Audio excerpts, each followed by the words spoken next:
Welcome to another episode of the Executive Exclusive. I am your County Executive, Julie Giordano, and again, I'm so happy to be here to be able to give you all the updates that we have going on in my office and throughout the county. And of course, with me is my partner in crime, Bunky Luffman, my Director of Administration. So Bunky, thank you so much for being here with me. And currently running Public Works as the and director. My Public Works Director and my Public Works Deputy Director. So Bunky is very busy. So any complaints that anybody has are not allowed to go to him because he's too busy. No, I'm just so grateful to have Bunky. But yes, he is serving as our Public Works Director and our Assistant Director, Director of, I don't even know your job titles anymore. There's so many of them. That's right. Director of Administration and Public Works Director. Also with us today, we do have a special guest that will come on a little bit later on in the show, and that is our Director of Human Resources, Donna OHara. So we are super excited to have her, and she is going to give us an update about the hiring going on in the county. And so there's some pretty exciting updates there. So the first thing that we're going to do is always give you the update with the lawsuit situation. We're kind of at a stagnant moment at this point. We're still waiting. I know that they're gathering some evidentiary support, with our case, and we're just waiting. Actually, on our way out over here, we saw Ms. Witz, who is defending us, throughout this, and she said we're just kind of waiting. So it's just a waiting game at this point in time. And I think the council has almost to the 19th, I think, to respond. So. Yeah, they have 30 days to respond to our initial filing. Right. So that's where we are right now. And if anything else happens, of course, you know that we will give you the update. So council meeting last night. So we have a little bit of a recap from the council meeting. So first and foremost, I guess we'll start with the resolutions. So there were two resolutions that passed, and one of them, they were both appointments. So it was kind of interesting. So do you want to fill the viewers in on what happened with the council meeting? Yeah, so we have a collective bargaining agreement that we have to negotiate with our deputies who are part of the Fraternal Order Police. And so we need a collective bargaining attorney, an attorney that's, knows labor law, contract law, that kind of thing. So we've, the council, thanks to them, approved us bringing on an attorney, Ms. Cheryl Brown, and she works with our former Lieutenant Governor, Boyd Rutherford. So he was kind enough to come, from Howard County down to appear in front of the council. And Ms. Brown was there virtually. It went really well, and they passed it unanimously. And then also we had a vacancy at our airport for the deputy position. Tony Rudy, who does a great job out there managing the airport, had that number 2 position. So Tony's been doing a lot of work. He's been filling in both top 2 positions. So that was approved as well. Yeah, and it was kind of interesting because it was a little bit different than our other appointments. They were able to kind of speed this one up, which hasn't happened in the past, even though we've asked for it. And this was only in legislative session. We didn't ask for a legislative session, but we asked for the confirmation, and they put it in legislative session. So I'm not sure where that plays. I think it sort of reiterates our point that the council very much controls the agenda.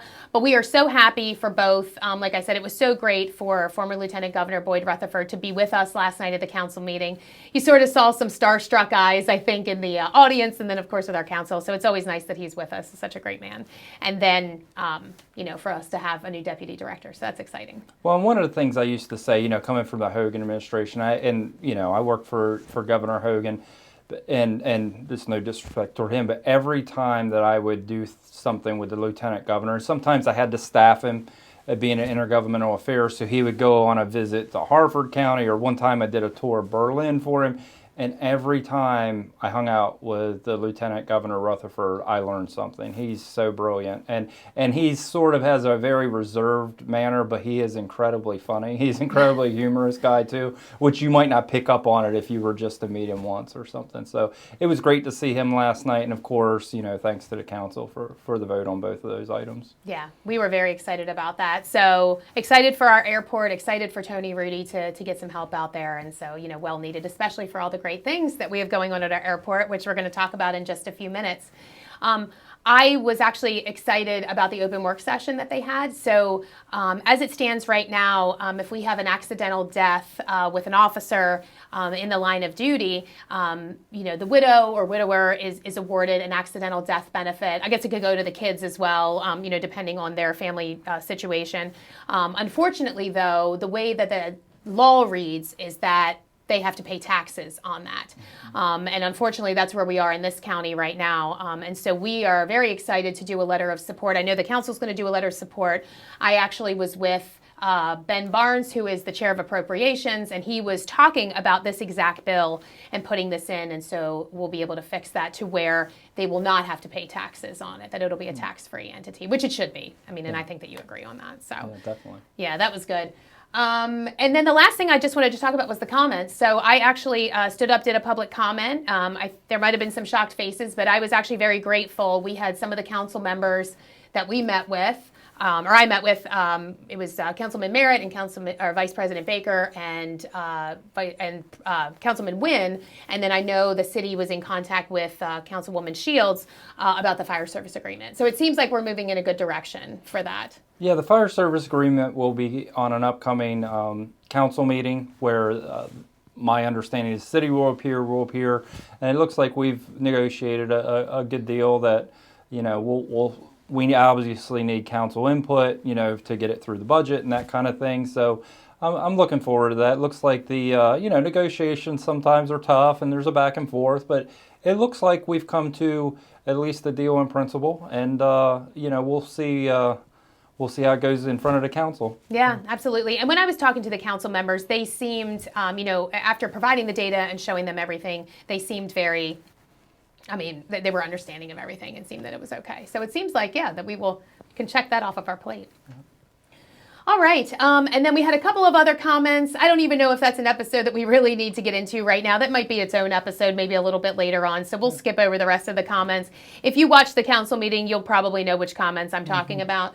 But we'll go ahead and move on to our exciting updates. So today, we had the opening of Pirates Warf, which was really exciting. So we were out there yesterday with some news crew, and they were filming, and it's really exciting. So what do you think this means for the West Side to have Pirates Warf? So when I worked at Department of Natural Resources, the two drivers for people going to the state parks around Maryland were water access and walking trails. And this is something that has both. It's also in a more remote area of our county, so there's not the hustle and bustle, there's not the density.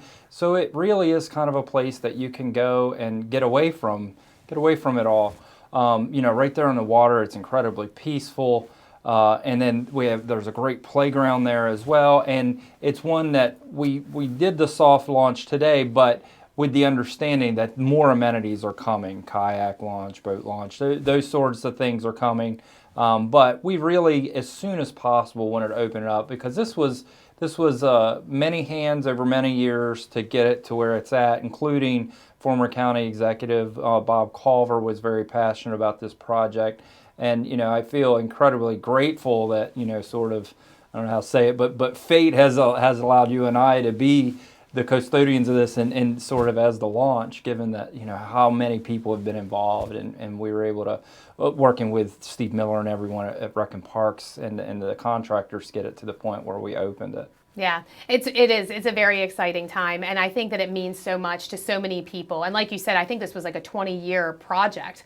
So having that, you know, initial opening today was really, really exciting. So I'm happy. If you haven't been out to Pirates Wharf yet, please go out there, see it. It's gorgeous. There's something for everyone. Yes, there's a playground, but yes, you have the water access. Yes, there are trails, but there's also a really amazing pavilion there. It's beautiful. You can have a family reunion there, a birthday party there, even a wedding there. So. Yeah, it's definitely an exciting time for the west side of the community, really for the whole county, but definitely for the west side. And then we just got back from New York, right? So that was an exciting trip. It rained the whole time while we were there, but we were up there for our credit bond rating and went to two different companies, two different agencies, and I think we pitched a really good plan. And I think that while our credit rating might not change right now, we know that we're moving in a positive direction, and I feel that energy. You know, I think that they were really impressed by, you know, all the things that we're doing in the county. And I have to give a big shout out to Pam and Dave Ryan and Wayne Strasberg, you know, for coming with us and,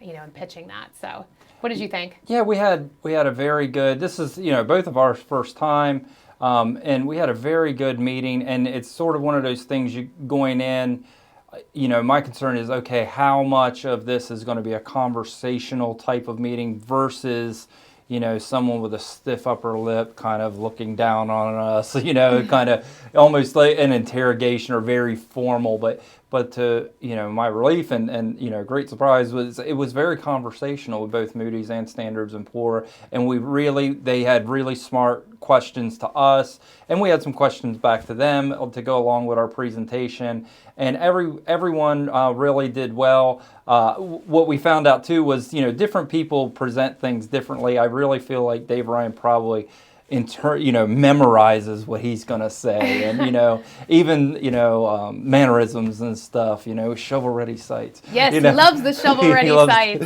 Yeah, so he does. So and then you and I, we're kind of similar in that we will memorize the major points we need to hit, and then we sort of feel more comfortable flowing, and we can kind of cover the same ground in two different meetings, saying it, a little bit differently. We get the same ground and same impact, and it was interesting to see that. Pam is awesome in finance, and then Wayne, who has been going to New York, so over the years as administrator several times, so he kind of got the back cleanup and bring it all home, take the presentation and everything. You and I and Matt and Pam and Dave said, bring it all home, and then sort of make the final pitch, which was great. Yeah, and he did great. I mean, I thought there was nobody better than Wayne to have do that. So we were happy about that. And then I was just going to talk about two other things. We got an airplane. So we were talking about the airport updates. So 2 days ago, I was out at the airport. Matt and I drove out there. $390,000 out of our grant money was spent on a new aircraft. Well, I say new.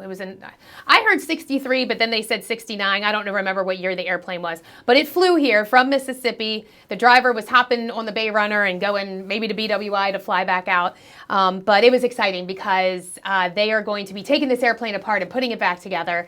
I was teased that this was going to be the executive jet. I don't really know if I want to go back up in the air after they do it. I'll probably let somebody else do that. But we're really excited. And if you haven't seen the interview, there was an interview done, and Tony Rudy does such a great job, and you get to see the airplane on WMDT. So feel free to look that up. And it gives a little bit more information about this. But it's the next step, right? For That's this right. AMT. It's another milestone for that historic partnership that we're going to have, or that we have with UMES to do that school. Yeah.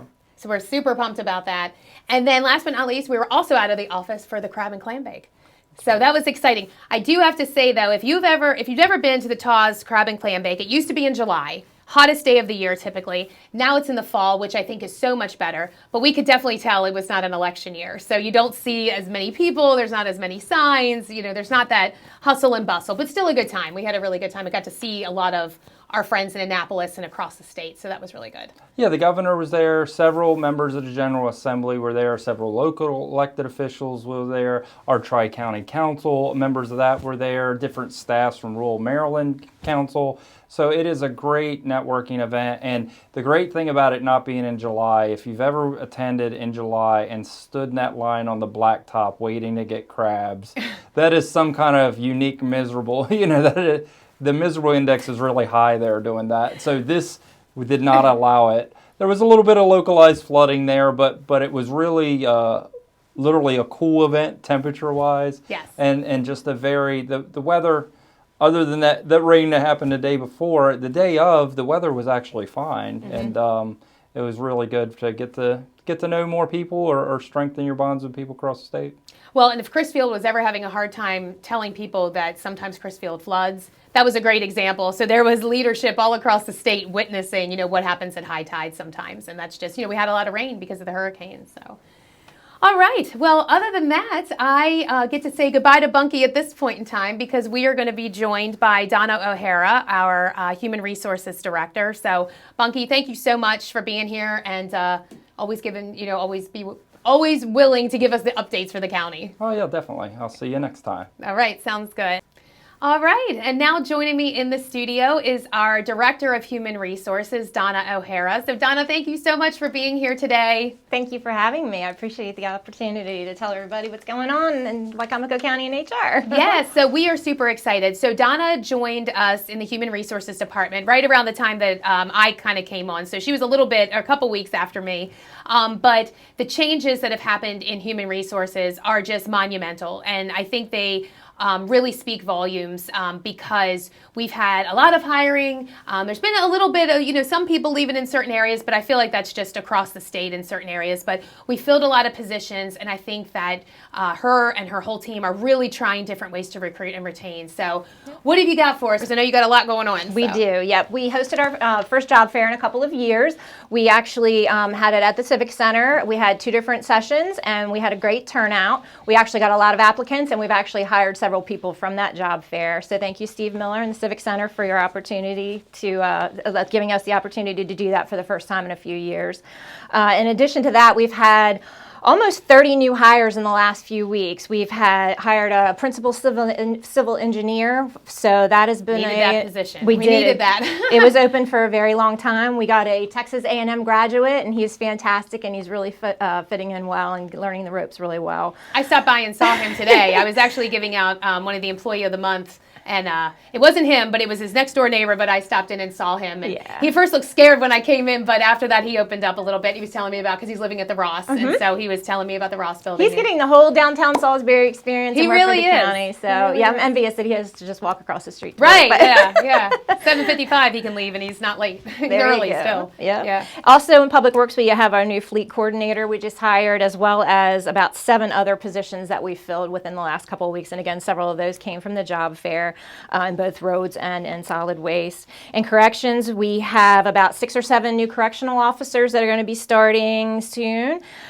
In the sheriff's office, we hired our heroin data coordinator and our building manager for our new public safety building, and that was a needed position as well.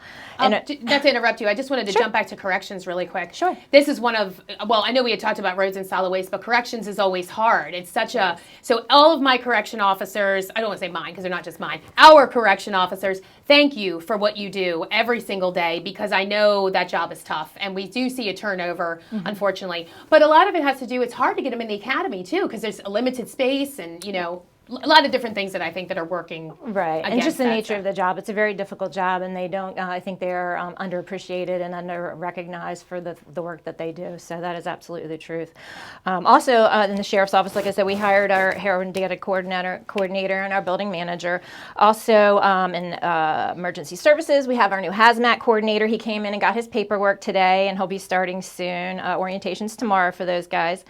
And we have several interviews on next Wednesday for our lead radio tech and our radio tech, which are also kind of tricky positions. There's a lot of technical difficulty in some of the things that they have to do, and a lot that they need to have under their belt, a lot of certifications, a lot of lingo during the interviews. I didn't know half of it. I just was like, I wouldn't known either. I wouldn't have known either. I'll ask my HR questions, you do your thing. Right. So, and then at the airport, as we said, we have our new Deputy Director of Aviation. We met him yesterday. He came in and got his paperwork, and last night got confirmed, so very exciting.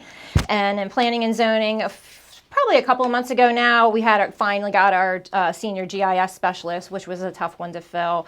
And we have a new planner of community development, which was an internal hire, someone that we're really excited to watch her move through planning and zoning and move up in her career.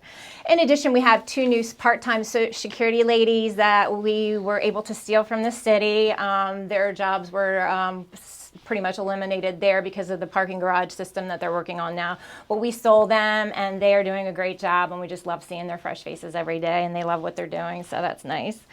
And then in local management board, we hired 2 of our contractual full-time people very quickly.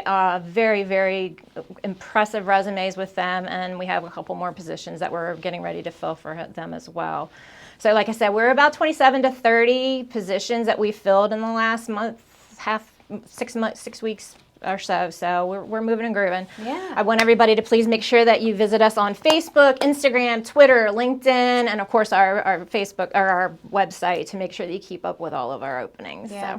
So besides the job fairs, what else are you guys doing to draw people in? I mean, I always see you're doing we have Canva, right? So we're doing the Canva ads. Right. We've really upgraded and given all of our job ads a facelift with pictures and graphics and just updated information. position with the salaries and things like that. They were kind of bland and didn't have anything that kind of showed what the job was about. So we've kind of just gotten into that kind of detail, and we share that out on, we've changed those on the website, but we also put those all out on social media.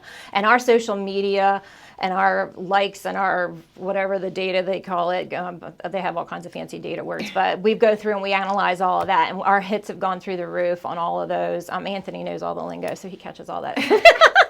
I do the Facebook one. Yeah, leave it on somebody else. But people are sharing and liking, and I think from what I gather, because I've only been in the position a little while, from those that have been in the department for a while, the amount of really good candidates is really, it's gone through the roof in the last few months, so we're excited. And I definitely want to take advantage. I was reading somewhere that the trend is sort of changing. Sometimes people will leave the government job and go to the private sector, and then sometimes they're leaving the private sector and coming to government. Right. And I think that's the trend that we're starting to see. I think some people had left us for a little bit, and now are looking for, I don't know, whether it's stability or the benefits or whatever it is, but we have a lot we things. And we are putting our benefits out there too. We have a video that we post on Facebook as well, and we have it running in the GOB, government building, that has a whole list of what our benefits are and what they really mean, and kind of have it spelled out. And then one of our newest HR specialists has also done a kind of a one-pager that we give out and make sure that people are aware of as far as what our benefits are, because I think that was something that wasn't really